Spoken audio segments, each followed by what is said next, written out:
வாழ்க்கையில் சில நேரங்களில் நாம் இலக்கை அடைவதை விட அந்த இலக்கை நோக்கிய பயணமே மிக முக்கியமானதாக இருக்கும். இஸ்ரவேல் மக்களின் வரலாற்றில் அப்படிப்பட்ட ஒரு பயணம்தான் செஃபிராத் ஹா ஓமர் அல்லது ஓமர் நாட்கள்.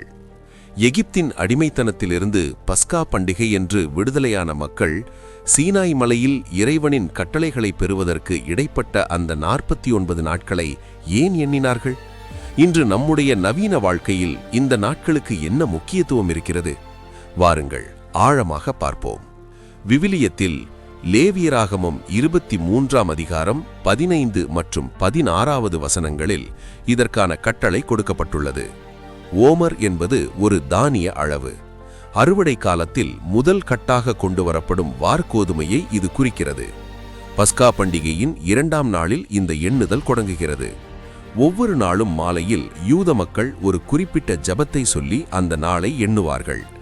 இன்று ஓமர் நாட்களில் 5வது நாள் அல்லது இன்று ஓமர் நாட்களில் 2 வாரங்கள் மற்றும் 3 நாட்கள் என 49 நாட்களும் துல்லியமாக எண்ணப்படும்.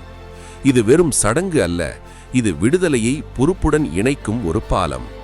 வரலாற்று ரீதியாக இந்த ஓமர் நாட்கள் ஒரு துக்க காலமாகவும் கடைபிடிக்கப்படுகிறது. கிபி 2ஆம் நூற்றாண்டில் புகழ்பெற்ற ரபி அகீவாவின் 24,000 சீடர்கள் ஒரு கொடிய பிளேக் நோயால் மடிந்தனர். அவர்கள் ஒருவரையொருவர் மதிக்காததே இதற்கு காரணம் என்று சொல்லப்படுகிறது. இதன் நினைவாக இந்த நாட்களில் பல யூதர்கள் திருமணம் செய்வது அல்லது இசை நிகழ்ச்சிகள் நடத்துவதை தவிர்க்கிறார்கள். ஆனால் 33வது நாளான லாக்பா ஓமர் அன்று இந்த துக்கம் நிறுத்தப்பட்டு பெரிய நெருப்பு மூட்டி கொண்டாடப்படுகிறது. இது இருளை நீக்கும் ஒளியின் அடையாளமாக கருதப்படுகிறது.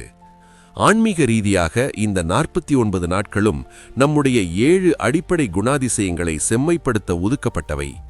அன்பு, ஒழுக்கம், கருணை, விடாமுயற்சி, பணிவு, பிணைப்பு மற்றும் ஆளுமை. இந்த குணங்களை ஒவ்வொரு வாரமும் நாம் சுயபரிசோதனை செய்ய வேண்டும். 49 நாட்கள் நம்மை நாமே சுத்திகரித்த பிறகு வரும் 50வது நாள்தான் பெந்தேகோஸ்தே. அன்றுதான் மோசேக்கு கட்டளைகள் வழங்கப்பட்டன. அன்றுதான் புதிய ஏற்பாட்டில் பரிசுத்த ஆவியானவர் இறங்கி வந்தார்.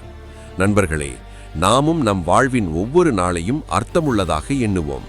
வெறும் நாட்களை கடக்காமல் ஒவ்வொரு நாளும் ஒரு நற்பண்பை வளர்த்துக் கொள்வோம். ஓமர் நாட்கள் நமக்கு கற்றுத்தரும் பாடம் இதுவே. தயாராக இருப்பவர்களுக்கே வாக்குத்தத்தங்கள் நிறைவேறும்.